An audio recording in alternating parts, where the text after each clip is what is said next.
Time सलाम लाहौर, शहर की सब बातों और सिटी 10 में मैं हूं आपकी मेज़बान सीमल हाशमी। इस दुआ के साथ कि आपका आज का दिन अच्छे तरीके से गुजरे। और नाज़न, सबसे पहले आपको मौसम की सूरत हाल बताएंगे। सुबह 6 बजे के करीब दर्जा हरारत 20 डिग्री सेंटीग्रेड रिकॉर्ड किया गया। 9 बजे 23 डिग्री सेंटीग्रेड और 12 बजे एक्सपेक्ट किया जा रहा है 31 डिग्री सेंटीग्रेड।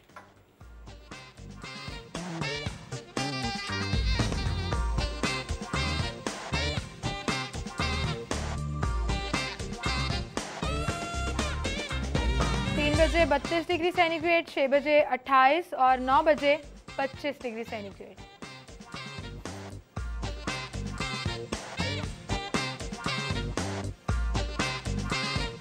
और अब डेली सिटी 42 की तरफ चलेंगे। डेली सिटी 42 की आज की हमारी लीड स्टोरी है जी, एयरपोर्ट की तौसीर 77 अरब रुपए खर्च किए जाएंगे। PC1 तैयार हो चुका, 5 चीनी और एक तुर्क कंपनी में मुकाबला है।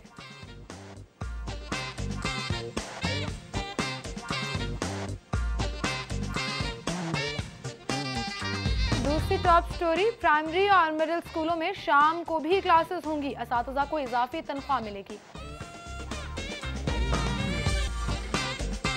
शेरावाला गेट मुल्हिका आबादियों के सिवरेज साफ पानी का मंसूबा, 49 करोड़ 77 लाख 50 हजार की मंजूरी दे दी गई। और फंड्स न मिलने से बुनियादी मराकज़े हेल्थ में अद्वियात खत्म हो गए। ये थी हमारी टॉप स्टोरीज, इनको हम डिस्कस करेंगे। स्टूडियो में हमारे साथ सिटी 42 के सीनियर रिपोर्टर जाहिद चौधरी और रिजवान नकवी मौजूद हैं। अस्सलाम वालेकुम, आप दोनों को खुशामदीद कहेंगे। फाइनली एयरपोर्ट की तौसीर पर अब बात की जा रही है और 77 अरब रुपए कहा जा रहा है कि खर्च किए जाएंगे। PC1 तैयार, टेंडर्स तलब कर लिए गए जिनमें 5 चीनी और एक तुर्क कंपनी है, लेकिन पाकिस्तानी कंपनी कोई शामिल नहीं है। जाहिद साहब, पहली बात तो ये कि वो शायद जिस किस्म की जो है वो एक्सपर्टीज़ दरकार हैं इसके लिए, इस प्रोजेक्ट के लिए, तो क्योंकि ये एविएशन से जुड़ी हुई कंस्ट्रक्शन है तो डेफिनेटली वो शायद हमारे यहाँ अभी ये चीज़ लैक करती है, क्योंकि हमारी जो लोकल कंपनीज़ हैं उनकी जानिब से पुल, अंडरपास, सड़कें, फ्लाईओवर, मल्टी स्टोरी स्काई स्कैपर्स, ये चीज़ें बनाई जाती हैं नॉर्मली। और इस तरह के प्रोजेक्ट्स का अभी चूँकि हम नहीं कर रहे तो वो डेफिनेटली फिर उनका एक्सपीरियंस ना होने की वजह से शायद कोई कंपनी बिड में नहीं आई। बाकी रहेगी बात इसको तौसीक करने की, तो वो डेफिनेटली एक बहुत ज़रूरत भी है अब, और हर आने वाले वक्त में जब जूजू इसमें जो है वो लाहौर एयरपोर्ट की मसरूफियत में इजाफा होगा, क्योंकि ये अगर आप इनडायरेक्टली या डायरेक्टली देखें इसको तो ये एक सी पैक के साथ कम से कम जुड़ा हुआ आपका प्रोजेक्ट है इनडायरेक्टली मेरी नज़र में, क्योंकि डेफिनेटली अगर आप सी पैक जब उसको आप ऑन करेंगे फुल जो है वो थ्रॉटल के साथ, तो उसके साथ ही आपके यहाँ जो आमदोरफ्त है वो बढ़ेगी, तो डेफिनेटली वो बाय एयर ट्रैवलिंग जो है वो ज़्यादा होगी। फिर उसके बाद आपके प्रोजेक्ट्स जिस तरह बड़ी तेज़ी के साथ पंजाब में लग रहे हैं, तो उन प्रोजेक्ट्स जो कि ज़ाहिर फ़ोन कंपनीज ही उनको ज़्यादा, जिसमें एनर्जी सेक्टर का जितने भी बड़े प्रोजेक्ट्स हैं उसमें वो शामिल हैं, तो वो उसमें बहुत ज़्यादा आमदोरफ्त है फॉरनर्स की, ख़ास तौर पे चाइनीज़ की। तो आने वाले वक्त में ये तो एक्सपेक्ट किया जा रहा है कि आपकी जो लाहौर एयरपोर्ट की मसरूफियत है वो दिन ब दिन बढ़ेगी और उसमें इजाफा होगा। और वैसे भी जब इंटरनेशनली लोग जब ट्रैवल करते हैं तो पहला इंप्रेशन किसी भी कंट्री का उसके एयरपोर्ट से पड़ता है। मैं वही अर्ज करने लगा हूं अगर अच्छा एनवायरनमेंट आपको वहाँ पर मिलेगा तो एक हमें तो तौसीक देने की एक वजह ये भी है ना कि हमारा जो मौजूदा सेटअप है, आप देखें ना कितने हैंगर हैं आपके पास एयरपोर्ट पे, आप एक वक्त में जो है वो कितनी ट्यूब्स लगा सकते हैं, कितने तैयारे लैंड करके तो जो है वो उनके पैसेंजर बाहर आ सकते हैं। रिजवान साहब, आपकी तरफ आएंगे। सिविल एविएशन तामीराती कंपनी को 6 साल में मजमूई लागत जो है वो अदा करना होगी। अब ऐसा लग रहा है कि PC1 चूँकि तैयार हो चुका, टेंडर्स भी तलब कर लिए, तो काम जो है वो अब शुरू हो ही चाहता है। बिल्कुल शिमल, इसमें 2.5 साल जो है वो इस पे जो है वो 2.5 साल की मुद्दत में ये मनसूबा जो है पाया तकमील तक पहुँचेगा, जबकि सिविल एविएशन जो है इसके 6 साल में जो है वो कंपनी को अदायगी करेगी। 6 साल की एक साथ में जो है वो कंपनी को अदायगी की जाएगी। अब एयरपोर्ट की जिस तरह जाहिर साहब बात कर रहे हैं कि बड़ी सी पैक की तकमील के बाद जो है वो यहाँ पे ट्रैफिक का फ़्लो जो है बहुत ज़्यादा होगा, और स्पेशली चाइना से जो है वो होगा, तो उसमें एयरपोर्ट की तोसी जो है ये वक्त की ज़रूरत भी है। और जिस तरह आप बात कर रही हैं कि पहला इंप्रेशन जो है, कोई भी बैरून मुल्क से परवाज़ आती है तो जो मुसाफिर वहाँ से ट्रैवल करके यहाँ पे उतरते हैं तो पहला इंप्रेशन जो है वो पाकिस्तान का वो एयरपोर्ट से ही पड़ता है। सही। ना सिर्फ इसके साथ साथ जो तामीराती मनसूबाजात चल रहे हैं, इसके साथ साथ जो अमला वहाँ पे डिप्यूट है, हाँ उसका ताल्लुक FIA से है, कस्टम से है या दीगर महकमों से है, उनकी भी तरबियत जो है उनको भी रिफ्रेशर कोर्सेज करवाए जाने चाहिए ताकि जो लोग यहाँ से बाहर जा रहे होते हैं वो बुरा इंप्रेशन ना लेके जाएं और जो बाहर से लोग आ रहे होते हैं उनकी जेबें खाली ना करवाई जाएं। आए रोज़ जिस तरह अभी नबील रज़ा मलिक खबर दे रहे थे, वो रिपोर्ट करते रहते हैं कि वहाँ पे कस्टम्स का अमला जो है, कोई ऐसा शख्स जो कि 2 साल के बाद अगर बैरून मुल्क से मेहनत मजदूरी करने वहाँ पे गया है और पाकिस्तान आ रहा है, तो वो 2 साल या 3 साल के बाद जो है अगर अपने घर में एक LED या कोई ऐसी इलेक्ट्रॉनिक की मसनूआत लेके आता है जिस पे उसे एग्जाम्पशन भी है कि उसे ड्यूटी ना ली जाए, उसके बावजूद कस्टम्स का अमला जो है उसे तंग करता है, तो वो इतने अरसे के बाद आता है तो क्या इंप्रेशन लेके अपने घर तक जाता है। फिर उसके साथ साथ वही काम जो कि गैर कानूनी होता है, जब वो कस्टम्स के वहाँ पे तैनात अमला को कुछ ना कुछ दे देता है तो उसके बाद वही चीज़ जो है वो उसको बाहर तक पहुँचा दी जाती है और वो लेके चला जाता है। तो एयरपोर्ट की तामीराती मनसूबा जो है ये बड़ी अच्छी चीज़ है और वक्त की ज़रूरत भी है, लेकिन उसके साथ साथ जो वहाँ पे डिप्यूट अमला है उसकी तरबियत भी होनी चाहिए ताकि लोगों के जो मसाइल हैं वो उनका भी सोल्यूशन निकाला जा सके। बिल्कुल सही कहा आपने। भाई साहब 77 अरब रुपए हैं जो इसकी तोसी के लिए खर्च किए जा रहे हैं, तो ये रकम जो है वो हुकूमत की तरफ से अदा की जाएगी या कुछ इन्वेस्टमेंट की जा रही है, किस तरह से इसको मैनेज किया? नहीं, इसमें जिस तरह आप देखें ना कि ख़बर में भी इसका जिक्र किया गया है कि ये 2.5 साल में जो है ये इसको मुकम्मल करेंगे, 6 साल में आप इसकी जो है वो अदायगी करेंगे, तो डेफिनेटली ये तो पब्लिक नेशनल इंटरेस्ट के प्रोजेक्ट्स हैं, इनके ऊपर तो नेशनल एक्सचेकर से पैसा खर्च होना चाहिए और होता भी है। और ये बात नहीं है, ये पैसा जो है वो कहीं ये ज़ाया नहीं होता, इसका आपको रिटर्न मिल जाता है। ये इन्वेस्टमेंट ऐसी है कि वो उसका आपको जो है ना वो डेफिनेटली पे बैक होता ही है। सही। और ये इसने जो है ना वो इन शेप ऑफ जो आप वहाँ पे जो है वो अर्न करते हैं एयरपोर्ट से, उससे जो है वो आपको ये सारे पैसे जो है वो वापस वसूल हो जाते हैं। और मैं यहाँ पे ये ज़रूर कहूँगा, ये अब देखें कि इसको 7 लाख ये जो वो मरबा मीटर से जो है ना वो यानी वो स्क्वायर फीट से ये जो है ना वो इसको बढ़ा रहे हैं, अगर आप देखें ना इसको, तो वो ये 35 लाख तक जो है ना इसका जो कवर्ड एरिया है वो उसको जो है वो मरबा फीट तक जो है वो तोसी दी जाएगी। तो इतना वो कम से कम जो है वो ऑलमोस्ट जो है ना वो उसको 5 टाइम आप जो है ना उसको इन्हांस कर दें। सही। तो 5 टाइम इन्हांस करने से ये होगा, इस वक्त अगर आप एयरपोर्ट पे जाएं तो अब वहाँ पे पार्किंग भी शाजी वहाँ पे अब चौक होना शुरू हो गई है, वहाँ पे रश बढ़ना शुरू हो गया, सिग्निफिकेंट या वहाँ पे रश नज़र आता है। दूसरी जो इम्पॉर्टेंट चीज़ है कि जो फैसिलिटीज़ इंटरनेशनल लेवल के ऊपर ट्रैवलर्स को आपको प्रोवाइड करनी चाहिए वो वहाँ पे होनी चाहिए।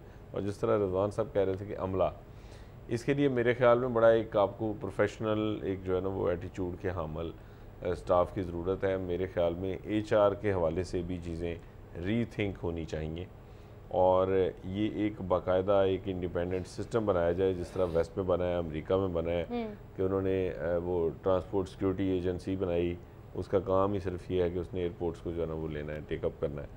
तो ये इस तरह का कोई एक सेटअप बनाए, क्योंकि वहाँ पे हमारे यहाँ ये है कि अब कस्टम्स है, FIA है, इमिग्रेशन का जो अमला बैठता है वहाँ पे, ये सारे वो लोग हैं जो रोटेशन बेसिस पे वहाँ जाते हैं। आज आपकी एयरपोर्ट पे पोस्टिंग हुई है, कल आप कहीं और, आपकी ड्राई पोर्ट पे पोस्टिंग हो गई, फिर कहीं और हो गई, आप हेड ऑफिस आ गए।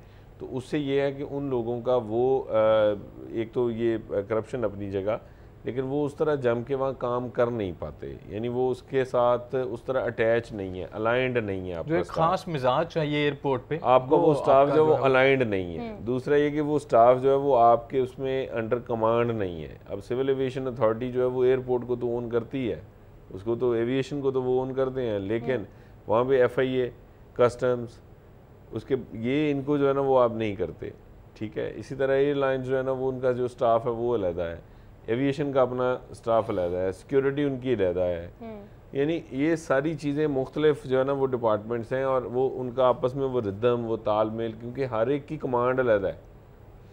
तो डेफिनेटली उन सबको जो है ना इन तमाम डिपार्टमेंट्स को अंडर क्या उसको कहते हैं कि एक पेज पे लाने के लिए और उस मिजाज का हामिल बनाने के लिए जो पैसेंजर को फैसिलिटेट करे, ना कि उसके लिए मसाइल पैदा करे, वो सारे जो है वो इश्यूज एड्रेस करने के लिए जब होना इसकी चाहिए। तौसी होगी तो बहुत सी और आपको एक और मैं चीज ऐड ऑन आने से कतराती भी हैं कि जगह नहीं है या किस तरह से अमेरिका में भी इसी तरह होता था, वो भी बेहतरी आएगी। अमेरिका में भी इसी तरह था, बाहर दुनिया में भी। लेकिन उन्होंने क्या किया, आफ्टर 9/11 उन्होंने अपना पूरे का पूरा सिस्टम चेंज किया, और आज वो पूरे अमेरिका में वो आपको एक ही जो है ना वो तर्ज का, एक ही तरह का, एक ही अंदाज का जो है वो पूरा सिस्टम मिलता है, और आप उसी से जो है वो गो थ्रू होते हैं, और उसी से आप सिक्योरिटी क्लियरेंस करवाते हैं, वहीं आपको वो जो सारा जो है ना वो इमिग्रेशन हर चीज़ आपकी चेक हो रही होती है।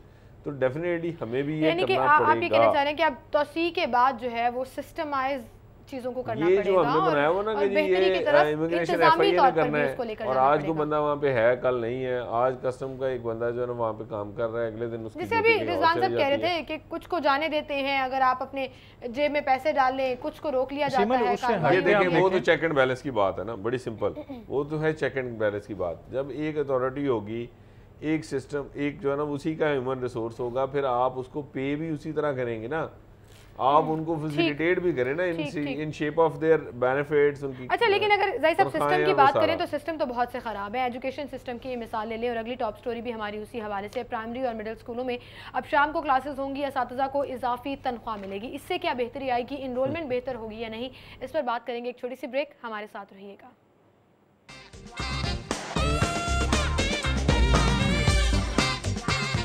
वेलकम बैक नाज़रीन, गुफ्तगू का सिलसिला आगे बढ़ाएंगे। प्राइमरी और मिडिल स्कूलों में शाम को भी क्लासेस होंगी, असातिज़ा को इजाफी तनख्वाह दी जाएगी। टीचर्स के लिए अट्रैक्शन पैदा की जा रही है कि अगर आप शाम की क्लासेस भी पढ़ाएंगे और शाम को भी क्लासेस होंगी तो असातिज़ा को इजाफी तनख्वाह मिलेगी। तो क्या ये कोई नई पॉलिसी है जिससे इनरोलमेंट को बढ़ाया जा सके या एजुकेशन सिस्टम को बेहतर किया जा सके? सीमल, इससे पहले मैं चाहूँगा कि एयरपोर्ट की जिस तरह हम बात कर रहे थे उस पर थोड़ी सी बात की जाए कि एयरपोर्ट पे जो है वो जिस तरह वहाँ पे ठेकेदारी निज़ाम चल रहा है, वहाँ पे कैंटीन्स के, टक शॉप के, CD शॉप के या दीगर जो ठेके दिए गए, वो मनपसंद लोगों को नवाजने का एक बड़ा अच्छा तरीका है गवर्नमेंट का।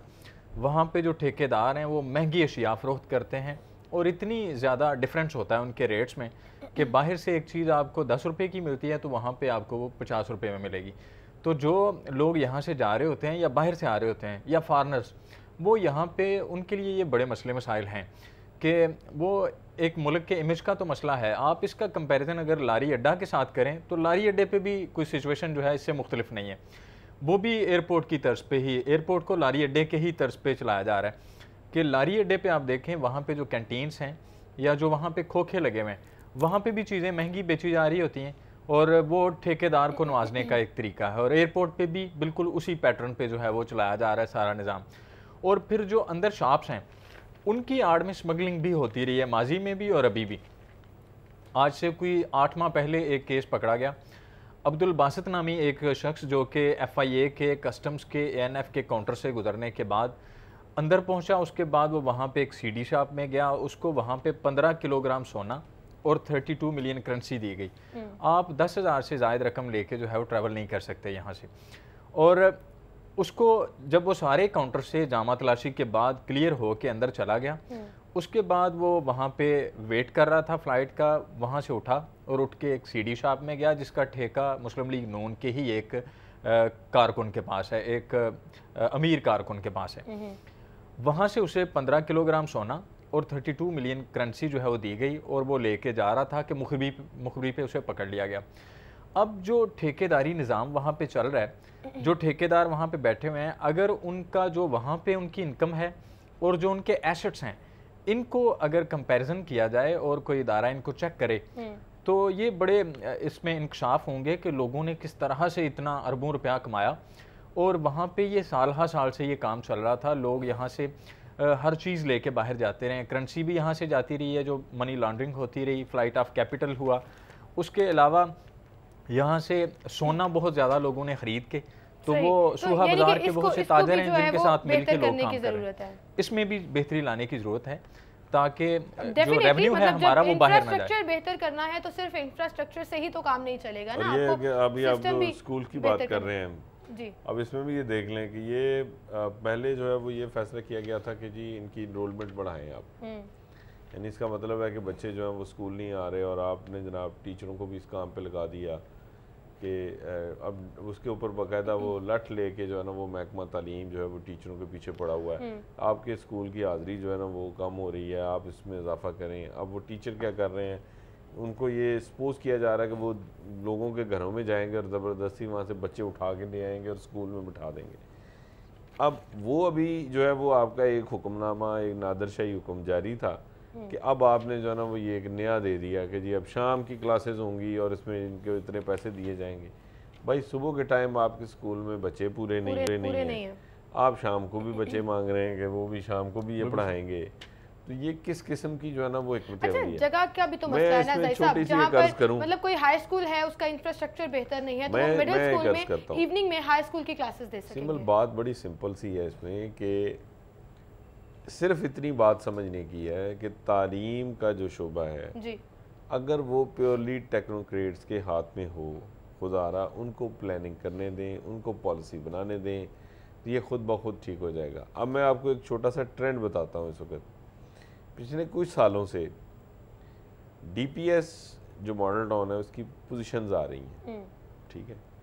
अब जब से वो DPS की पोजीशंस आ रही हैं, DPS में जो दाखिलों का दबाव है वो बढ़ गया। स्कूल की स्टैंडर्डाइजेशन ऐसे होती है, आप रिजल्ट प्रोड्यूस करें, बच्चे वज़ीर आला साहब के कहने से नहीं होती, उनके डंडा देने से नहीं होती, ना वो महकमा तालीम के जो है ना वो आगे लठ लेके जो है ना उनके पीछे पड़ जाने से होती है, ना किसी EDU एजुकेशन के दौरों से और ना वो टीचरों को जो है ना वो ऊट पटांग अहकामात जारी करने से होती है। वो होती है कि आप एक डिवोशन के साथ काम लोगों को करने के मौके, एनवायरनमेंट फ्राहम करते हैं। वो खुद ब खुद मुझे ये बताएं क्या वजह है, ये पिछले 8 साल से ये हुकूमत लगी हुई है, और क्या ये गवर्नमेंट के लिए लम्हा फिक्रिया नहीं कि ये हुकूमत 8 साल में सूबे पूरे को छोड़ें, आप लाहौर को भी छोड़ें, पूरे सूबे के स्कूलों को छोड़ दें। क्या इस हुकूमत में इतनी इस्तात नहीं है, इतनी हिस्सत नहीं है, इतनी एबिलिटी नहीं है कि ये जो है वो सेंट्रल मॉडल को सेंट्रल मॉडल बना लेते?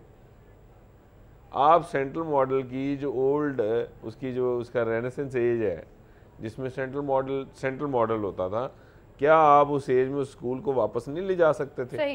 आपसे एक स्कूल, मेरी अर्ज सुने, उसकी वजह क्या, उसकी वजह क्या, मेरी अर्ज सुने, बच्चे भागा करते थे, पेरेंट्स की ख्वाहिश होती थी कि सर अगर बच्चा पास हो जाए तो बहुत बड़ी बात, आज भी हो सकता है, लेकिन इशू ये है, इसका मतलब ये है आपकी प्लानिंग गलत, आपकी हिकमत अमली गलत है, आपकी सोच गलत है, आपको तालीम की अलफ बे पे का भी नहीं पता, और आप उस उठ के तो जो है ना वो तालीम ठीक करने चल पड़े। तो गवर्नमेंट ही चलाती थी ना, जो मुझे याद है अपनी पंजाब ने जिनकी अपनी तालीम के ऊपर क्वेश्चन मार्क है, आप उन लोगों को जो है ना वो उठा के जो है वो तालीम का निज़ाम हाथ में पकड़ा देंगे तो वो यही कुछ करेंगे ना।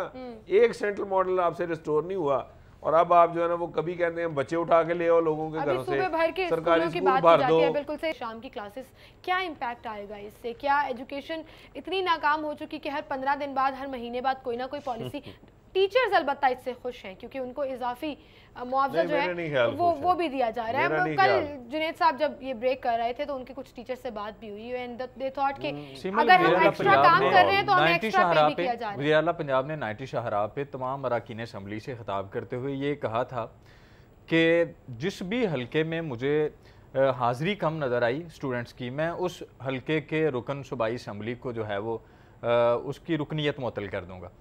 अब आप देखें कि कितने लोग हैं जिनको इसमें जो है वो सज़ा दी गई है, और कौन सा हल्का है, इवन के वज़ीर तालीम का हल्का आप देख लें, उसमें क्या 100% जो है वो हाज़िरी है तलबा की? क्या टीचर्स जो हैं वो वक्त पे जाते हैं, या टीचर्स की हाज़िरी इंश्योर कर ली गई है?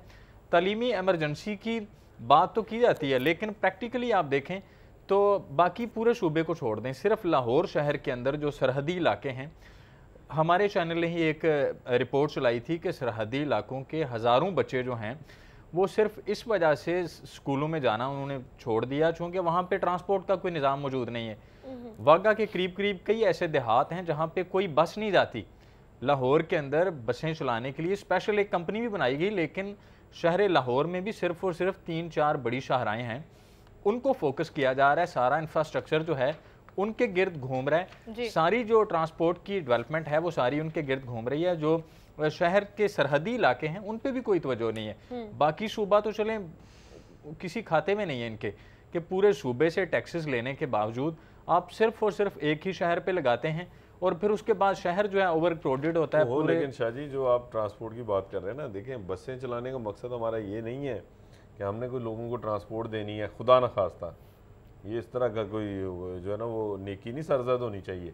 ये तो कंपनी इसलिए बनाई हुई है कि ये बसों की शक्ल में सरकार का, हुकूमत वक्त का इश्तिहार सड़कों में नजर आएगी, ये देखें जी हमने ये बस चलाई है। हर मंसूबे उस बस का कोई ज़ाती मुफाद को समझा जाता है। नहीं, वो हम सिर्फ ये करते हैं, देखें मेरी बात सुने, हम ये करते हैं कि बस इश्तिहार बन जाए वो प्रोजेक्ट हमारा। ठीक है ज़ाहिर साहब, इलेक्शन भी तो लड़ने हैं ना, 2018 भी तो आ रहा है, लेकिन अब एजुकेशन का देखेंगे कि 2018 तक आप क्या ये हाल जो कह रहे हैं ना कि टीचर बहुत पसंद करते हैं, आई डोंट थिंक सो कि वो करेंगे। उसकी वजह सर उन्होंने इजाफी पढ़ा के पैसे सर अगर आपको वैसे ही कह दिया जाए आपने इजाफी पढ़ाना है, मुआवजा ना दिया जाए तो फिर भी तो उनको करना पड़ेगा ना, तो एक्स्ट्रा मुआवजा दिया जा रहा है जिस पर वो तो ओवर स्ट्रेच करेंगे ना, वो तो ओवर स्ट्रेच करेंगे। मुझे एक बात बताएं, सुबह के वक्त जो बच्चे आते हैं शाम को कौन आएगा? आप वो मिडिल के स्कूल में शाम को हाई स्कूल पढ़ाएगा, और हाई स्कूल अगर इंफ्रास्ट्रक्चर बेहतर नहीं है तो उसको अच्छे स्कूल में जो है वो शिफ्ट कर दिया जाएगा। ये खबर के मुताबिक मैं आपको बता रही हूँ। नाज़रीन मजीद बात भी करेंगे, एक छोटी सी ब्रेक लेते हैं, यहाँ पर ब्रेक के बाद दोबारा हाजिर होंगे। गुफ्तगू का सिलसिला आगे बढ़ाएंगे। ज़ाहिर साहब आप कुछ तालीम के हवाले से कहना चाह रहे थे? मैं ये कहना चाह रहा था कि जी देखें, आपने शाम की इजाफी क्लासेस होंगी, फलां होगा, तो सीधे सीधे मेरे ख्याल में जो है ना वो यूँ घुमा फिरा के जलीलो ख्वार करने की बजाय सिस्टम को, निज़ाम को, क्योंकि देखें आप असल जो है वो गेम है क्या? गेम ये है कि आपके सरकारी स्कूलों में बच्चे क्यों नहीं आते। कभी आप कहते हैं MPA टूंग देंगे, कभी कहते हैं हम फलां को जनाब सज़ा दे देंगे, उसको इबरत का निशान बना देंगे, बच्चे पूरे नहीं हो रहे। पेरेंट्स ने अपने बच्चों को बेस्ट तालीम दिलवानी है, जहाँ वो ट्रस्ट करते होंगे कि ये तालीमी इदारा या स्कूल जो है वो इसका सिस्टम ठीक है। और वो अनफॉर्चुनेट है कि आपके सरकारी स्कूलों के ऊपर लोगों का ट्रस्ट कम होता जा रहा है, जिसकी वजह से अब पैसे खर्च के अपने जो है वो बड़े महदूद वसाइल के बावजूद पेरेंट्स बच्चों को प्राइवेट स्कूलों में पढ़ाते हैं। उनका दिल नहीं चाहता, उनका भी दिल यही चाहता है कि बच्चे फ्री में पढ़ें, लेकिन वो फ्री वाला स्कूल फिर अमेरिका जैसा होना चाहिए। वहाँ है फ्री स्कूल जहाँ पे पब्लिक सेक्टर में प्राइवेट से ज़्यादा फैसिलिटीज जो है वो आपको दी जा रही है। पब्लिक सेक्टर में फैसिलिटीज ज़्यादा है, पब्लिक सेक्टर का मेयार ज़्यादा है, लेकिन वहाँ पे public sector truly purely technocrats चलाते हैं, और सरकार इस तरह के ऊट पटांग जो है ना वो पॉलिसियां नहीं लेके आती है। अब एक चीज मैं जरूर डिस्कस करना चाहूंगा, मुझे यूं लगता है, ये मैं जरूर जो है ना वो इस खदशे का इजहार करना चाह रहा हूँ, मुझे ये यूं लगता है कि जैसे एक मुनज़्ज़म साजिश हो रही है पंजाब में, क्योंकि पंजाब के जो सरकारी स्कूल हैं उनकी जो पर्पस बिल्ट उनके कैंपस, प्राइम लैंड है उनके पास, महंगी तरीन जगह है वो, यानी वो उसको लेकिन यूटिलाइज नहीं किया जा रहा। रिजवान साहब क्या यही वजह है कि इस सारे सिस्टम को जानबूझ के तबाह किया जा रहा है ताकि उसको उठा के जो है वो कल को बेच ही दे। ऐसे इदारे बना दिए जो प्राइवेटाइजेशन की तरफ चल जाए ये बिकते हुए आपको नजर आएंगे कर दिया जाए। अगर ये कंटिन्यूटी नेग्लिजेंस की वजह से हर गली मोहल्ले में एकेडमीज, प्राइवेट स्कूल्स खुल गए हैं, और वो एक बड़ा प्रॉफिटेबल कारोबार है और टैक्स फ्री कारोबार है कि जिसमें लोग ये कहते हैं कि जी हम तो उस सेक्टर में लोगों को जो है वो फैसिलिटेट कर रहे हैं, हाँ डॉक्टर्स हों या टीचर्स हों, वो कहते हैं जो एजुकेशन सेक्टर में इन्वेस्टमेंट कर रहे हैं निजी शोबे में, वो कहते हैं कि जी हम तो उस सेक्टर में परफॉर्म कर रहे हैं और खिदमत कर रहे हैं पब्लिक की जिसमें हुकूमत नाकाम हो चुकी है। जबकि प्रैक्टिकली आप तो क्या ये साजिश है कि प्राइवेटाइजेशन की तरफ जाया जा रहा है या जानबूझकर मयारी तालीम नहीं फराहम की जा रही है? खरबों रुपए का जो है वो आपका एसेट मौजूद है, इस एसेट को उठा के तो उनको नहीं देना जो कारोबार बना के बैठे हुए हैं।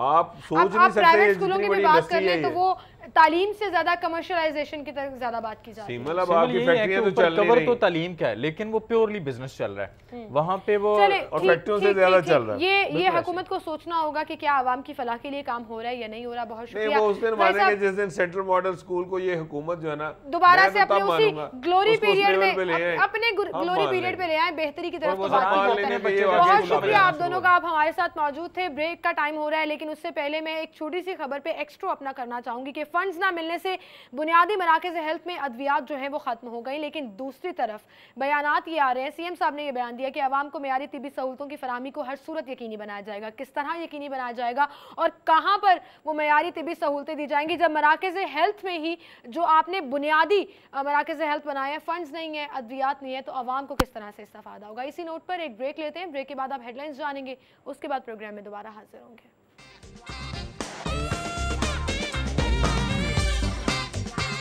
वेलकम बैक नाज़रीन, और आज हम बात करेंगे, हमारे साथ स्टूडियो में प्रोफेसर डॉक्टर ज़ोहरा खानम मौजूद हैं जो कि गायनेकोलॉजिस्ट हैं और साथ में एंडोस्कोपिक सर्जरी की एक्सपर्ट भी हैं। और दुनिया में बहुत सी फील्ड्स में तरक्की हो रही है, जद्दत आ रही है, इनोवेशन आ रही है और बहुत एडवांस प्रोसीजर्स जो हैं उनको इस्तेमाल किया जा रहा है। यहाँ पर किस हद तक हमने उनको अडॉप्ट किया है और उनके फ़वाइद क्या हैं, किस तरह से उनको किया जा सकता है, ट्रेनिंग जो डॉक्टर्स की ट्रेनिंग है वो कहाँ तक चल रही है, इस पर हम बात करेंगे डॉक्टर साहबा से। अस्सलाम वालेकुम डॉक्टर साहबा, क्या हाल चाल है आपके?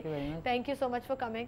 डॉक्टर साहब, जैसे मैं अभी बात भी कर रही थी कि दुनिया बहुत आगे निकल गई और बहुत एडवांस प्रोसीजर्स जो हैं वो अडॉप्ट किए जा रहे हैं, ख़ासतौर पर गायनी रिलेटेड इश्यूज़ के हवाले से भी। तो हमारे यहाँ पर उसका रेशो क्या चल रहा है? उसमें मैं ऐसा कहूँगी कि हम दुनिया से कोई बहुत पीछे नहीं हैं। ये मैं ज़रूर कहूँगी कि हम उनसे आगे नहीं हैं, लेकिन बराबर नहीं है तो बहुत पीछे नहीं हैं, क्योंकि तमाम वो प्रोसीजर्स पूरी दुनिया में जो एडवांस हैं वो मेडिकल में पाकिस्तान में भी हो रहे हैं। हम स्पेशलिटी में यहाँ पे ये स्पेशलिटी ऑब्स्टेटिक्स एंड गायनी है। ऑब्स्टेटिक्स में हम डील करते हैं जो प्रेगनेंसी रिलेटेड इश्यूज़ होते हैं, क्योंकि हम सबको पता है कि हमारी पॉपुलेशन इतनी ज़्यादा है, हमारे इश्यूज़ कुछ और हैं। हमारे यहाँ हाई पैरिटी है, एक से ज़्यादा बच्चों का ट्रेंड है।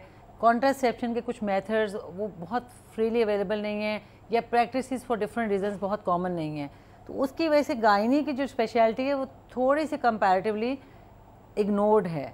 लेकिन जो आपने अभी एंडोस्कोपिक सर्जरी का जिक्र किया है, ये हम पाकिस्तान में शुरू हो चुकी है। पाकिस्तान में बहुत से हॉस्पिटल्स में हमने खुद वर्कशॉप्स करवाई हैं। बिल्कुल मैं कॉन्फ्रेंस से कह सकती हूँ कि गायनी में we are one of the pioneers के जो इस स्पेशलिटी को अपने कंट्री में प्रमोट कर रहे हैं। हमने मिलिट्री हॉस्पिटल में वर्कशॉप्स करवाई हैं, हमने जामशोरों में वर्कशॉप्स कराई हैं, बहावलपुर में, इस्लामाबाद में और लाहौर में। लाहौर में अभी जो अपकमिंग वर्कशॉप्स हैं वो यूनिवर्सिटी ऑफ हेल्थ साइंसेज के प्लेटफॉर्म से 27th ऑफ दिस मंथ उसकी सिमुलेटर्स पे वर्कशॉप है। अच्छा। तो और इसकी कुछ ना कुछ वर्कशॉप्स जो हैं वो एंड आई थिंक ये बहुत ज़रूरी होता है कि जिन प्रोफेसर्स को ये टेक्निक पता हो वो आगे डिलीवर कर सकें, ताकि एक मैस लेवल पर जो है वो डॉक्टर्स इससे ट्रेन हो सकें। जब भी कोई स्पेशलिटी डेवलप होती है उसका शुरू का कुछ टाइम है जो मुश्किल होता है, कि जिसमें आपके मास्टर ट्रेनर्स हैं, लेकिन अब चूंकि ये चीज़ आ गई है और सबसे बड़ी बात है ये कम्युनिटी की तरफ से डिमांड है। अब हमारे वी आर ब्लेस्ड कि हमारे पेशेंट्स जो हैं वो अब इस चीज़ को समझते हैं कि एंडोस्कोपिक सर्जरी क्या है। मेरे अपने पास क्लिनिक पे आके पेशेंट कहते हैं कि डॉक्टर साहब बगैर कट वाली सर्जरी करनी है। तो उनको अब जब इसकी डिमांड मार्केट में है तो डेफिनेटली डॉक्टर्स को इस चीज़ को ऑप्ट करना है। बिल्कुल। लेकिन दूसरी तरफ जो इशू हमारा ये है कि जो हमारे पब्लिक हॉस्पिटल्स हैं उसमें अभी गायनी में वहाँ पे भी ये इन लाइन है। बहुत सारे हॉस्पिटल्स में इक्विपमेंट परचेज हो गया और कुछ जगहों पे इन प्रोसेस है। तो आई एम श्योर जब इक्विपमेंट होगा, लोग ट्रेंड हो रहे हैं, तो ये स्पेशलिटी हो सकता है मे बी आफ्टर ईयर, 1 या 2 साल के बाद जब कभी हम इस टॉपिक पे बात कर रहे हो तो हमारे लिए कोई नया टॉपिक ही ना हो। देखिए इसका सबसे बड़ा फ़ायदा ये है कि गायनी की जितनी एडवांस सर्जरीज हैं, जो एडवांस वर्ड है वहाँ पे कहीं ओपन सर्जरीज नहीं होती। पेशेंट का जो सबसे बड़ा फ़ायदा है कि पेशेंट को बहुत बड़ा कम्फर्ट है, पेशेंट को पेन कोई नहीं है, बाद में उसकी रिकवरी बहुत स्मूथ है। इसको हम डे केस पे ले आए हैं। डे केस मीन कि 24 आवर्स में पेशेंट आपका सुबह को एक सुबह दाखिल हुआ है, अगले सुबह मेजर सर्जरी के बाद घर चला जाएगा। तो आप देखेंगे अगर हम इसको अपने पब्लिक हॉस्पिटल में प्रमोट करते हैं फ्यूचर में, तो हमारा पेशेंट टर्नओवर कितना बढ़ेगा। ठीक है, इसमें सिर्फ इशू ये है कि एक ट्रेनिंग और एक इसका जो इक्विपमेंट कॉस्ट है वो लेना आसान है, उसकी मेंटेनेंस। लेकिन आई एम श्योर जब लोग ट्रेन होंगे तो मेंटेनेंस इतना बड़ा इशू नहीं रहेगा। बिल्कुल सही। आपने इसकी ट्रेनिंग कहाँ से ली थी? और मैंने इसकी ट्रेनिंग प्रोसीजर होता क्या है? उसमें प्रोसीजर ये है कि इसकी जो ट्रेनिंग है ना वो डिफरेंट लेवल्स पे है। एक तो आजकल IT बेस्ड वर्ल्ड है सारी, कि आप ऑनलाइन बहुत से प्रोग्राम्स हैं जो कर सकते हैं। फिर as a observer, as a assistant, फिर इसमें फर्दर क्वालिफिकेशन सर्टिफिकेशंस हैं। क्योंकि मैं इस बात की बड़ी फर्मली कन्विंस्ड हूँ कि जब तक आपके पास प्रॉपरली सर्टिफिकेशन ना हो, मैंने इसकी फ्रांस से भी की हुई है और यूरोपियन अकेडमी जर्मनी से भी की हुई है। मैं वहाँ से दोनों जगह से ड्यूली क्वालिफाइड हूँ और उसी चीज़ को अब आगे हम ट्रांसफ़र कर रहे हैं। In future yes we are looking for कि हम अपनी जो यूनिवर्सिटी हैं I belong to Fatima Jinnah medical university. हमारी अपनी यूनिवर्सिटी डेवलप होती है तो हम अपना एक डिप्लोमा प्रोग्राम अपनी यूनिवर्सिटी में स्टार्ट कर लें। सही। तो हमारे इस तरह university of health sciences different universities हैं, मेडिकल यूनिवर्सिटीज हैं, they can King Edward medical university है, they can start their diplomas and program. तो जब आपकी फैकल्टी डेवलपमेंट हो जाती है, स्किल आपकी आ जाती है, इक्विपमेंट वहाँ पे, तो हम इसकी लोकल सर्टिफिकेशन स्टार्ट कर लेंगे। बिल्कुल सही। प्रोसीजर में मतलब क्या प्रो एंड कॉन्स भी तो होते हैं दोनों चीज़ों के, तो इसका सबसे पहले मैं फ़वाइद जानना चाहूँगी कि किस तरह से ये प्रोसीजर बड़े क्लियर कट हैं। इसके फ़वाइद क्लियर कट यही हैं कि पेशेंट को सपोज हमने एक सर्जरी की है, मेजर सर्जरी, प्रॉपर स्किल है, पेशेंट आपका एक सुबह दाखिल हुआ और नेक्स्ट 24 आवर्स के बाद पेशेंट आपका डिस्चार्ज हो गया। तो आप ये देखिए कि पेशेंट का डिस्चार्ज तभी होगा जब वो स्टेबल होगा। इट मीन्स उसकी रिकवरी इतनी रैपिड है, स्मूथ है, जल्दी है। उसको एनाल्जेसिया की ज़रूरत बहुत कम है, उसको बाद में पेन नहीं होती पेशेंट को। कॉस्मेटिक बहुत रीज़न है कि उसमें निशान ही नहीं है कि इसमें जो हम कट देते हैं वो 1 सेंटीमीटर का और हाफ ऑफ सेंटीमीटर के 2 कट, तो it is just like this कि बहुत ही छोटे छोटे कट है। उसकी रिकवरी बहुत है, patient can go back to work. क्योंकि अब देखें हमारे अपने यहाँ बहुत ट्रेंड हो गया कि they are the working ladies, वो लंबी छुट्टी नहीं कर सकती, they don't want to take 3 months leave for a surgery. तो पेशेंट जो है वो आपका हफ्ते 10 दिन के बाद अपने काम पे वापस चल गया। तो आप ये देखिए कि अल्टीमेटली कितना बड़ा फ़ायदा हुआ। Other than cosmetics, pain, early recovery, going back to work, वो बहुत बड़ा फ़ायदा है। क्या ये भी मुमकिन है कि आप पहले से ही उसको निकाल सके, उसका जो भी प्रॉब्लम चल रहा है, अगर कोई इनसाइड प्रॉब्लम चल रहा है तो उसको आप इंडिकेट कर सकें? जी बिल्कुल, इस पर गायनी में तो इतनी डायग्नोस्टिक्स हैं, वो इतने एडवांस्ड हैं और हमारे अपनी कंट्री में तमाम टेस्ट हो रहे हैं, तमाम डायग्नोस्टिक प्रोसीजर्स हो रहे हैं। तो इसमें we should not be complex कि हम कोई बहुत पीछे हैं। जो ट्रीटमेंट आपको किसी भी डेवलप्ड वर्ल्ड में मिलेगा गायनकोलॉजी में, वो ट्रीटमेंट आपको पाकिस्तान में भी मिलेगा।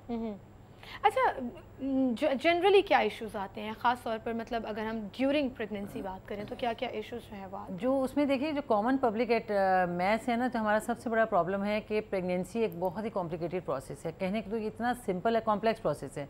इतना सिंपल है कि मैं अपने पेशेंट्स को बताती हूँ कि डिलीवरी घर पे भी हो जाती है, होम डिलीवरी, और कोई मसला नहीं होता। और ये वो प्रोसेस है कि जिसमें अस्पताल में भी बात we are like it's very difficult to save a life, कि ये इतना कॉम्प्लेक्स प्रोसेस है।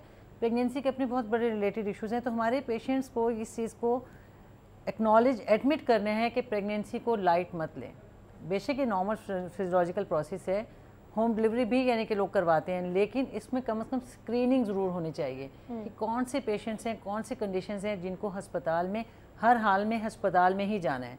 नंबर 1, लाइक जैसे ब्लड प्रेशर हो जाता है प्रेगनेंसी में, शुगर हो जाती है। अभी भी कुछ ऐसी फैमिलीज हैं जो हॉस्पिटल्स नहीं जाना चाहती, और लेकिन स्क्रीनिंग के लिए जब तक स्क्रीनिंग नहीं कराएंगे, हॉस्पिटल में दिखाएंगे नहीं या डॉक्टर को नहीं दिखाएंगे, किसी भी हेल्थ केयर फैसिलिटी पे नहीं दिखाएंगे, हेल्थ केयर प्रोफेशनल के साथ वो एंगेज नहीं होंगे, नहीं पता चलेगा कौन सी प्रेगनेंसी है जो सेफ़ है और कौन सी प्रेगनेंसी है जो एट रिस्क है। ब्लड प्रेशर है, शुगर है, खून का पड़ जाना है कि ब्लीडिंग शुरू हो जाती है प्रेगनेंसी में, तो इस तरह की बहुत सी प्रॉब्लम है। सबसे बड़ी बात है एनीमिया इन प्रेगनेंसी, ये जो खून की कमी है, खून की कमी। मैं खुद गंगाराम अस्पताल में हमारे पास बेशुमार रेफरल पेशेंट्स आते हैं, और ये नहीं कि बहुत दूर से, लाहौर शहर के पेशेंट्स 4 HB के साथ आ रहे हैं, 4 HB। अब 4 HB के साथ डिलीवरी करके और ये समझना कि अस्पताल में जाते सब ठीक हो जाएगा। तो जो चीज़ बचपन से जिसकी एजुकेशन नहीं हुई या उसको हेल्थ एजुकेशन नहीं हुई, थ्रू आउट प्रेगनेंसी 9 महीने उसने अपने वाइटामिन नहीं लिए या खुद को स्क्रीन नहीं करवाया, और 9वें महीने एंड डिलीवरी के टाइम पे आके वहाँ पे अगर 4 या 6 HB के साथ आ जाएं और कोई और कॉम्प्लिकेशन हो, तो इस पेशेंट के लिए तो आप समझें कि सारे हमारे रिसोर्सेज उस वक्त यूटिलाइज हो जाते हैं। और इस किस्म का जो एक पेशेंट है, अलार्मिंग सिचुएशन, और हमारे पास कोई पब्लिक सेक्टर में कमी नहीं है ऐसे पेशेंट्स की।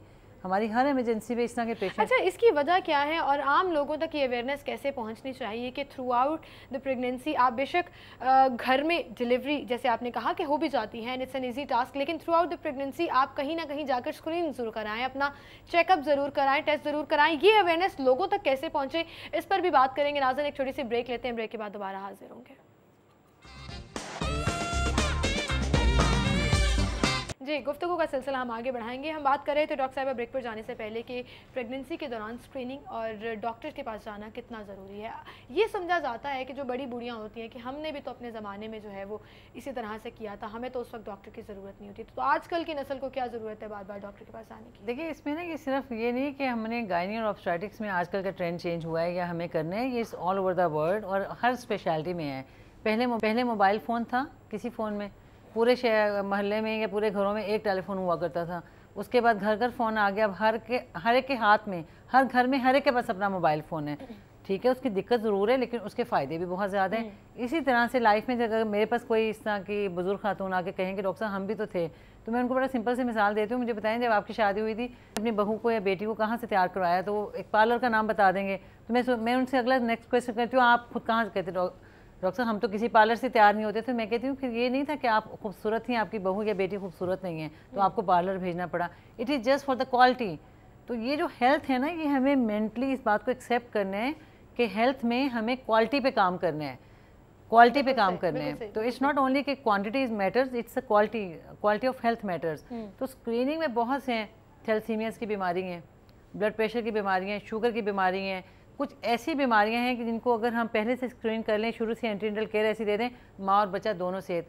असल मकसद ये नहीं कि बच्चे ने डिलीवर होना है, बच्चे ने पैदा होना है, हमें है healthy mother healthy baby, and that is the healthy nation. दोनों की हेल्थ जो है वो दोनों की health is very much important. अच्छा, प्रेगनेंसी के दौरान बहुत सी लड़कियों को ब्लड प्रेशर के अलावा जो है वो शुगर भी हो जाता है, ब्लड शुगर भी हो जाता है, उसकी क्या रीज़न है? उसकी एक तो ये है जो हमारा ये वाला खिता है इंडो पाक, उसमें शुगर का प्रेगनेंसी में वैसे ही उसका रेट ज़्यादा है। और सेकेंड हमारा अपना लाइफ स्टाइल है।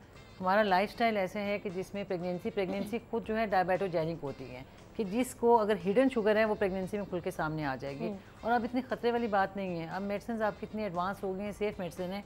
मुझे आई कैन एग्जैक्टली रिकॉल कि जब मैं खुद ट्रेनिंग कर रही थी, हमारे पास अगर एक डायबिटिक पेशेंट आ जाता था और हम अपनी ट्रेनिंग में उसको याद रखते थे कि ये डायबिटिक पेशेंट है। अब हमारे पास अगर स्क्रीनिंग में बहुत से डायबिटिक पेशेंट हैं, सेफ मेडिसिन है, healthy mother healthy baby deliver होकर वापस चले जाते हैं। और उसके बाद वो शुगर लेवल नॉर्मल हो जाता है। अगर वो जेस्टेशनल डायबिटीज़ है, प्रेगनेंसी से रिलेटेड है, तो डिलीवरी के फॉर्म पर ठीक हो जाता है। ठीक है, और अगर नहीं है तो फिर तो वो ज़ाहिर है वो फिर मेडिसिन उसको हम फिर ट्रीटमेंट और स्क्रीनिंग बाद में कंटिन्यू करते हैं। बिल्कुल सही। अच्छा डॉक्टर साहिबा, अभी एक ये भी चीज़ देखने में आई है कि जो लड़कियां हैं उनको बहुत ज़्यादा बेड रेस्ट की तरफ, जो प्रेग्नेंट लड़कियां हैं, बेड रेस्ट हर दूसरी लड़की को जो डॉक्टर की तरफ से ये कहा जाता है आप बेड रेस्ट करें वरना आपके लिए बहुत कॉम्प्लिकेशंस हैं।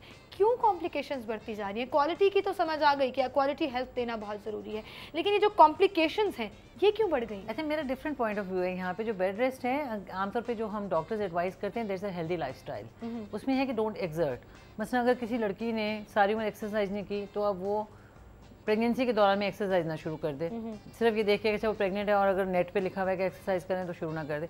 अदरवाइज बेड रेस्ट बहुत स्पेसिफिक कंडीशन में एडवाइस होते हैं, जैसे कुछ ब्लीडिंग के। I have known a few cases जो लाइक प्रेग्नेंट हैं और डॉक्टर की तरफ से उन सबको मुकम्मल बेड रेस्ट किया, आपने देखना तो पड़ेगा, करना भी नहीं है कि ये कॉम्प्लिकेशंस क्यों हैं। वो पर्सनल वेरिएशंस होंगी, अदरवाइज नॉर्मल प्रेगनेंसी में बेड रेस्ट की जरूरत नहीं होती। सही, उसमें आप मतलब एक्सरसाइज कर सकते हैं। बिल्कुल नॉर्मल, एक नॉर्मल लाइफस्टाइल है, एक हेल्दी लाइफस्टाइल है, हेल्दी फूड है, एडिशनल केयर है उसकी, अदरवाइज बेड रेस्ट की जरूरत नहीं होती। बिल्कुल सही। अच्छा, दूसरी जानिब जैसे आपने कहा कि हमारा खिता ऐसे है जहाँ पे कॉन्सेप्ट है एक से ज़्यादा बच्चों का और अब आबादी भी बढ़ती जा रही है, जाहिर है। सो कॉन्ट्रासेप्टिव के जो तरीक़ेकार हैं उस पर अगर मैं बात करना चाहूँगी थोड़ा, किस तरह से अच्छा ऐसा है कि जो मैं आपको बताऊँ, अब हमारे पास जो पेशेंट्स आ रहे हैं बहुत कम है जिसे कॉन्ट्रासेप्शन का लफ्ज़ ना पता हो। ये ट्रेंड ज़रूर हुआ है, हमने अपनी प्रोफेशनल लाइफ में देखा। जब ट्रेनिंग में थे हम बताते थे मरीज़ को कि कॉन्ट्रासेप्शन होती है, अब हर एक को पता है, अवेलेबिलिटी भी है, फ्रीली अवेलेबल भी है, थोड़ा सा अप्रोप्रिएट यूज़ नहीं है। अब अप्रोप्रिएट यूज़ जो है वो क्यों नहीं है, अब वो बात नहीं रही कि लोग कहेंगे नहीं जी मुझे तो 8 करने ही करने, ऐसा नहीं है। अब लिमिटेड फैमिली साइज़ पे एवरीबॉडी इज़ कन्विंस, हर बंदा कन्विंस है। अब सिर्फ ये है कि आप देखिए अगर यंग एज में शादी हो जाती है, अगर अर्ली 20s में 23-24 एवरेज एज है अगर शादी की सपोज, और वहाँ से लेके और 45 या अराउंड 50 ईयर्स तक अगर कॉन्ट्रासेप्शन चाहिए, इट्स अ लॉन्ग टाइम, 25 साल है।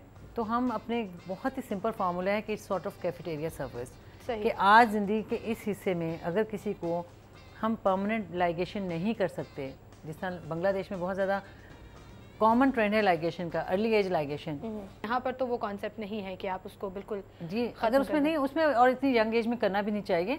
तो उसमें ये कि डिफरेंट एज में डिफरेंट मेथड्स उसको स्पेसिंग के लिए यूज़ किया जा सकता है। एक सर्टेन एज है जिसमें आप बैरियर मेथड एडवाइस कर सकते हैं, एक सर्टेन एज है जिसमें पिल्स हो सकती हैं, इंजेक्शंस हो सकते हैं, और उसके बाद एक सर्टेन एज है जहाँ पे जाके फैमिली कन्विंस है कि उनका फैमिली साइज़ कंप्लीट है, और एक एज होगी तो वहाँ पे जाके आप लाइगेशन कर सकते हैं। सो ये वाला ट्रेंड जो है इसको प्रमोट करने की ज़रूरत है। अदरवाइज़ अगर कोई ये समझे कि सारी उम्र फॉर 25 ईयर्स कि कोई भी जो लेडी है वो पिल्स पे रह सकती है, तो वेरी डिफिकल्ट जॉब, या वो 25 यंग एज में लाइगेशन करवा ले, very difficult job. So that अब हम health care providers different steps पे डिफरेंट तरीकेकार को अडॉप्ट करना चाहिए। क्योंकि अच्छा एक और इसमें मैं आपसे यहाँ ज़रूर मेंशन करूँगी कि लकली और by law by our religion for different reason हमारे यहाँ एबॉर्शन परमिसिबल नहीं है। ठीक हो गया, बिल्कुल सही। जब हम ट्रेनिंग कर रहे थे उस वक्त जो अबॉर्शन के इंड्यूस्ड अबॉर्शन के केसेस हमारे पास आते थे वो आते थे कि लोगों ने इंड्यूस्ड अबॉर्शन इलीगल केसेस की वजह से कराई थी। अब जो प्रॉब्लम ये है क्योंकि उनकी लिमिटेड फैमिली साइज़ है, 2 बच्चे चाह रहे हैं, तीसरा बच्चा दे डोंट वांट। बहुत कॉमन प्रैक्टिस है कि व्हेन दे कंसीव वो वापस डॉक्टर पे जाते हैं कि जी हमें ये नहीं करना। तो उससे ये बजाय अबॉर्शंस पे जाने के बहुत बेहतर है कि आप कॉन्ट्रासेप्शन में फोकस करें कि बजाय इसके कि कंसीव कर लें। लेकिन उसके जैसे आपने पिल्स की बात की तो साइड इफेक्ट्स तो हर जगह पर निकलते हैं, तो कुछ लोग इस चीज़ को अवॉइड भी करते हैं कि इसके साइड इफेक्ट्स ज़्यादा हो जाते हैं। जो आपके हेल्थ केयर प्रोवाइडर्स हैं वो असेस कर लेते हैं। अगर डायबिटिक पेशेंट है उसको कौन सी कॉन्ट्रासेप्टिव मेथड एडवाइस करने हैं, अगर हाइपरटेंसिव है उसको कौन सा करना है, यंग एज में कौन सा है। तो अगर जो हमारा हेल्थ केयर सीकर जिसने हमसे एडवाइस देनी है अगर वो सीरियस है तो कोई मसला नहीं है, आपका हेल्थ केयर प्रोवाइडर जो है आपको उसको अकॉर्डिंगली एडवाइस करते हैं। बिल्कुल सही, बिल्कुल सही। अच्छा, इसमें कितना रोल होता है खुद लड़की का कि वो हेल्दी रहे और अपने उस पूरे प्रोसेस को जो है वो बेहतर तौर पर चला सके? क्या आप मैं तुझे कन्विंस्ड हूँ कि लड़कियों को खुद ज़्यादा रिस्पॉन्सिबल होना चाहिए कि जब एक बार ID कार्ड बन गया है तो उसमें, और अब तो मेरा नहीं ख्याल कि कोई बहुत ज़्यादा सोशल ऐसा प्रॉब्लम है। Government is very much clear और फेयर सिस्टम्स हैं, डेवलपमेंट की हर तरफ बात हो रही है। तो मेरा नहीं ख्याल कि लड़कियों को अपने आप को बहुत ज़्यादा डिप्राइव्ड फील करना चाहिए। They should be enough responsible, self responsibility. लेकिन जब सेल्फ रिस्पॉन्सिबिलिटी आती है तो फिर वो जो हमारे एक जो बादशाह है ना, इंटरनेट बादशाह, उसको खोल के आप इतनी सारी चीज़ें निकाल लेते हैं और फिर वो जब अडॉप्ट करने की कोशिश करते हैं और वो आपको सूट नहीं करती तो कॉम्प्लिकेशन नहीं, वो नीम हकीम खतरा जानना ना बने, अपना नुकसान ना करें। जिसका काम है उसी को करने दें। तो अपने डॉक्टर पे जाएं, वहाँ से एडवाइस, डॉक्टर है कि हेल्थ केयर प्रोवाइडर्स है, इवन को जो कॉन्ट्रासेप्शन है ये तो अब देखें फैमिली प्लानिंग डिपार्टमेंट इस पे इतना काम कर रहा है। बिल्कुल LHB डोर स्टेप पे, गली गली महल्ले महल्ले, इवन के छोटे छोटे टाउन देहातों में इनके सेंटर्स बने हुए हैं। तो मेरा ख्याल है उनके पूरे का पूरा फायदा उठाना चाहिए इस चीज़ से। अच्छा, कुछ केसेस ऐसे भी हैं, कुछ नहीं बल्कि काफ़ी ज़्यादा केसेस ऐसे भी हैं जो थ्रू आउट स्क्रीनिंग भी कराते हैं, टेस्ट भी कराते हैं, बाकायदा डॉक्टर के पास चेकअप के लिए भी जाते हैं, बट इन दी एंड जो है वो C सेक्शन की रेशो बढ़ती जा रही है और सर्जरीज जो है उनको काफ़ी ज़्यादा अडॉप्ट किया जा रहा है। उसमें दोनों कंपोनेंट्स हैं। उसमें मैं ऑनेस्टली आपसे बीइंग ए डॉक्टर, ये है बहुत सेंसिटिव इशू। हमसे भी आके लोग बात करते हैं डॉक्टर साहब ये तो नहीं कि ऑपरेशन हो जाएगा। तो मैं हमेशा बात करती हूँ, देखिए जो नॉर्मल डिलीवरी है उसमें जो कुछ करना है वो नेचर ने करना है और आपने करना है। पेशेंट को पेन्स आनी है, डॉक्टर ने तो सिर्फ डिलीवर करना है। सिजेरियन सेक्शन में जो पेशेंट तो सो रहा है, एनेस्थीसिया में है, जो कुछ करना है सब कुछ डॉक्टर को मेहनत करनी पड़ती है। ठीक है, तो उसमें मेरा नहीं ख्याल कि सिजेरियन सेक्शन में सिर्फ डॉक्टर की जिम्मेदारी है, डॉक्टर की रिस्पॉन्सिबिलिटी है। बहुत से फैक्टर्स हैं, जैसे मैंने अभी आपसे कहा हाई रिस्क ऑब्स्टेटिक्स हैं, पूरी स्क्रीनिंग नहीं हुई और फिर आखिर में जाके पेशेंट और मदर और बेबी को सेव करना है, नंबर 1। नंबर 2 ये है कि अगर हमारा हेल्दी लाइफस्टाइल हो और अगर लड़की खुद, पेशेंट खुद कन्विंस हो कि उसने नॉर्मल डिलीवरी होना है तो मेरा ख्याल है सिजेरियन सेक्शन रेट बहुत कम नीचे आ जाएगा। अगर देखिए मैं आपको प्रैक्टिकल एक्सपीरियंस बताऊँ कि 2 पेन्स अभी आई, शुरू नहीं हुई, अभी पेन किलर एनालिसिया देंगे, जाहिर है कोई ऐसा मसला नहीं, इतनी एडवांस अब तो मेडिसिन है, पेन रिलीव हम देते हैं। लेकिन अगर पहली पेन पे पूरी फैमिली डॉक्टर को 10 बार ये पूछे कि डॉक्टर साहब बताएं इसको दर्द क्यों आ रही है, तो उसमें फिर थ्रेशोल्ड डॉक्टर का भी चेंज हो जाएगा, भी प्रैक्टिकल। तो उसमें डॉक्टर भी थोड़ा सा डिफेंसिव एंड पे आ जाते हैं। ठीक है कि अगर लड़की एक पेन लेने को भी इस प्रोसेस को एक्सेप्ट करने के लिए नहीं कर रही है तो फिर obviously there is always this other way, तो अदरवाइज सिर्फ डॉक्टर पे इसकी रिस्पांसिबिलिटी नहीं है। कोई एक मैसेज जो कोई आप एहतियातें या कुछ एक कंक्लूसिव मैसेज जो आप देना चाहें? मैसेज ये जी, मेरा ख्याल है कि एज अ पेशेंट, अगर मैं खुद पेशेंट हूँ, हेल्थ केयर सीकर हूँ, we have to be more responsible. मैं अगर अपने आप को इस वक्त देखूँगी, मैं एज ए डॉक्टर नहीं हूँ, मैं पेशेंट की बोट में हूँ, तो हमें अपनी हेल्थ के बारे में अपनी रिस्पॉन्सिबिलिटी खुद लेनी चाहिए। बड़ा सिंपल सा मैं मैसेज दूँ, हमारे बहुत से पेशेंट्स हैं, ख़ासतौर पे जो पब्लिक सेक्टर के पेशेंट्स हैं, हम टेस्ट करवाते हैं, जब वो अस्पताल में दाखिले के लिए आते हैं वो अपने सारे टेस्ट घर छोड़ आते हैं। कितना बड़ा बर्डन सिस्टम पे है और उनके अपनी बॉडी पे, अपने पे भी है। तो हमें as a health care seeker, as a patient, हमें अपनी रिस्पॉन्सिबिलिटी बहुत ध्यान से लेकिन अभी भी वो रेशो बहुत ज़्यादा है जहाँ पर डिलीवरी के टाइम पर ख़याल नहीं रखा जाता। ख़ास तौर पर मैं लाहौर की तो बात नहीं करूँगी, ख़ास तौर पर जितने भी मुज़ाफ़ाती इलाके हैं या पंजाब में अगर आप अंदरूनी साइड पर चले जाएं तो बहुत से ऐसी जगह हैं, बहुत से ऐसे लोग हैं जो डिलीवरी के टाइम पर माँ को नहीं बचा पाते या बच्चा नहीं बच पाता। ये रेशो कब देखिए ना, अगर ये टाइम कब आएगा कि यहाँ पर भी आपको वो हेल्थ नज़र आएगी बच्चे में भी और जब तक हाँ पेशेंट खुद अपनी रिस्पॉन्सिबिलिटी अपने बारे में खुद नहीं सोचेगा। गवर्नमेंट जितनी मर्जी इन्वेस्टमेंट कर ले, गवर्नमेंट जो मर्जी है बहुत बड़ी, और आपको देखें इस वक्त हेल्थ डिपार्टमेंट में कोई ना कोई प्रोजेक्ट्स चल रहे हैं और एडवांसमेंट्स चल रही है, there is no doubt about it. अस्पतालों की अपग्रेडेशन हो रही है, डॉक्टर्स का हो रहा है, डॉक्टर्स अपनी स्किल में पूरे, लेकिन जब तक हमारा हेल्थ केयर सीकर पेशेंट अपने बारे में अपनी जिम्मेदारी नहीं लेगा कि मुझे अपनी हेल्थ के बारे में सीरियस होना है, उस वक्त तक हमें कोई ना कोई प्रॉब्लम आती रहेगी। बिल्कुल सही, ये बड़ा अच्छा मैसेज है कि जिसको भी प्रॉब्लम है उसको खुद रिस्पॉन्सिबल होना पड़ेगा, और ये सोच के कि मैं लड़की हूँ तो मैंने अपने ससुराल वालों पर डाल दिया या अपने हस्बैंड पर डाल दिया, खुद जब तक आप ब्लेम गेम से निकलना पड़ेगा तो दूसरा कोई आपका ख्याल नहीं करेगा, ब्लेम गेम से निकलना पड़ेगा। बिल्कुल सही, बहुत शुक्रिया। इसी नोट पर आपका थैंक यू करूंगी, thank you so much. And I think हमने इनफ इन्फॉर्मेशन जो है वो लोगों तक पहुंचाई है। कुछ कॉन्सेप्ट हैं जो अगर आपके थ्रू उन्होंने सुना एंड आई एम श्योर कि उनके जरूर क्लियर होंगे। Thank you so much for coming. इसी के साथ नाज़रीन हम यहाँ पर एक ब्रेक लेते हैं, हमारे साथ रहिएगा।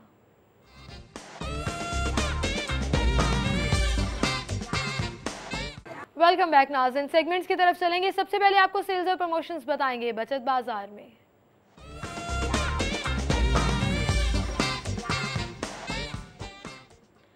बचत बाजार में सबसे पहले हमारे पास ब्रांड है सतरंगी। सतरंगी पर आपको अप टू 50% तक ऑफ मिलेगा।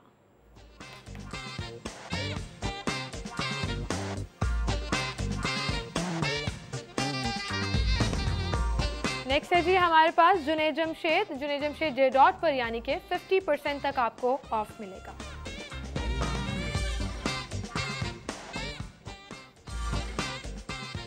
और अब प्रमोशंस की बात करेंगे। प्रमोशंस में अगर आप हाइपर स्टार जा रहे हैं तो हाइपर स्टार में सबसे पहले हमारे पास है Nestle Milo 200 ml retail price है 240, प्रमोशनल प्राइस है 215। आप 25 रुपीज़ बचा सकते हैं।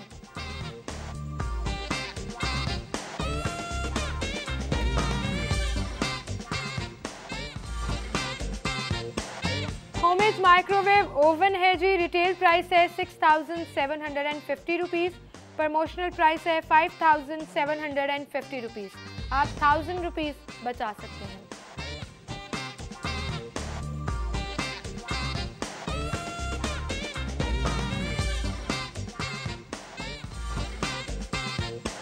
और अब अगले सेगमेंट की तरफ चलेंगे जहां पर हम सब्जी और फलों की बात करेंगे। हमारे साथ हाफिज तौसीफ मौजूद होंगे आज के भाव में।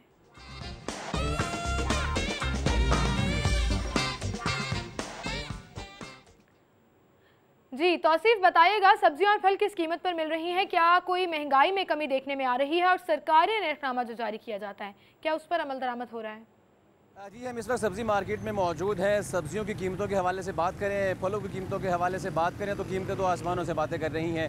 ये जो नरखनामा मैंने पकड़ा हुआ है इसका कोई फ़ायदा नहीं है। अगर इसको रद्दी की टोकरी में डाल दिया जाए तो ये सही होगा, क्योंकि इसके मुताबिक जो कीमतें हैं, जिसके मुताबिक जो सब्ज़ियां हैं वो मिल नहीं रही शहरियों को, इसके मुताबिक फल मिल नहीं रहे। अगर हम बात करें फूल गोभी की बात करें, टमाटर की बात करें, शिमला मिर्च की बात करें, आलू की बात करें तो 3 से 4 गुना जो कीमतें हैं वो ज़ायद वसूल की जा रही हैं। शहरी जो है वो परेशान हैं। यहाँ पर अगर हम बात करें फूल गोभी की, जो कि ज़्यादा से ज़्यादा 53 रुपये मिल रही है, यहाँ पर जो शहरी थे हमारी बात हुई उनसे, वो कह रहे थे 80 रुपये वो लेके जा रहे हैं। शिमला मिर्च की बात करें 80 रुपये यहाँ पर रेट है। इस रेट लिस्ट के मुताबिक जो शहरी यहाँ से लेके जा रहे हैं वो 110 और 120 के मुताबिक लेके जा रहे हैं। इसी तरीके से आलू की बात करें तो आलू यहाँ पर ज़्यादा से ज़्यादा जो आलू कच्चा छिलका है वो 40 रुपये मिल रहा है, जबकि लोगों को 50 रुपये जो है यहाँ पर बेचा जा रहा है, 45 रुपये बेचा जा रहा है। जो आलू स्टोर है सिर्फ उसकी कीमत कम है, जबकि आलू शुगर फ्री की जो कीमत है वो 30 रुपये यहाँ पर रखी गई है। लेकिन उसके मुताबिक भी जो शहरी यहाँ पर आते हैं तो उनको जो कीमतें हैं वो 35 रुपये 40 रुपये बताई जाती हैं, जो 30 रुपये फी किलो आलू मिल रहा है। उसके साथ साथ अगर हम बात करें लहसुन चाइना की 276 रुपये मिल रही है। खीरा देसी की बात करें 58 रुपये मिल रहा है। इसी तरीके से जब शहरी यहाँ पर ख़रीदते हैं उनको रेट लिस्ट है तो यहाँ पर अवेज़ा नहीं की जाती, छुपा के रखी गई होती हैं, लेकिन उसके मुताबिक यहाँ पर कीमतें नहीं मिलती। यहाँ पर जो सब्जियाँ हैं उस रेट के मुताबिक नहीं मिलती, जिस पर उनको सख्त परेशानी का सामना करना पड़ता है। साथ साथ शहरियों का ये भी कहना है कि इंतज़ामिया यहाँ पर जो है चक्कर नहीं लगाती, यहाँ पर चेक एंड बैलेंस का सिस्टम नहीं रखती। जो कीमतें वो रेट लिस्ट के मुताबिक यहाँ पर भेजते हैं, ये लिस्टें जो यहाँ पर भेजते हैं, लेकिन उसके मुताबिक यहाँ पर वो कीमतें नाफिज नहीं करवाई जाती। दूसरी तरफ जो सब्ज़ी फरोश हैं, फल फरोश हैं, उनका ये कहना है कि मंडी से जो कीमतें उनको मिलेंगी उसके मुताबिक वो यहाँ पर सब्ज़ी जो है वो बेचेंगे। जो रेट लिस्टें हैं ये घरों में बैठकर बनाई जाती हैं, ये जो सब्ज़ी फरोश हैं, फल फरोश हैं, उनके मुताबिक नहीं बनाई जाती। उनका ये कहना है कि मंडी में कीमतें कुछ और हैं और जब वो लेके आते हैं तो वो जो कीमतें हैं उसको कम करके बेच नहीं सकते, वो खसारे में नहीं जा सकते। तो मुनाफा उन्होंने किसी ना किसी सूरत में रखना होता है, लेकिन यहाँ पर रेट लिस्टों के मुताबिक 3 से 4 गुना इजाफे पर जो सब्जियां हैं, जो फल हैं, वो बेचे जा रहे हैं। ज़ेनिथ शॉप पर नाज़रीन अगर आप जा रहे हैं तो बीफ जो है वो आपको मिलेगा 490 रुपये किलो में और मटन है 840 रुपये में। बीफ कीमे की अगर बात करें तो वो आपको मिलेगा 520 में और मटन कीमा है 960 में। गवर्नमेंट रेट के मुताबिक जिंदा मुर्गी 150 रुपये और उसका बना हुआ गोश्त 218 रुपये में।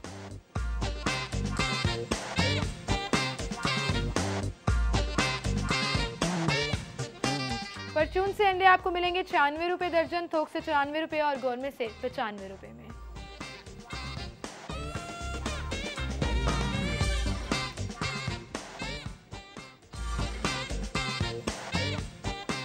और इसी के साथ आपसे इजाजत लेंगे। इंशाल्लाह कल सेम टाइम पर फिर से मुलाकात होगी। अपना बहुत सा ख्याल रखिएगा। अल्लाह हाफिज।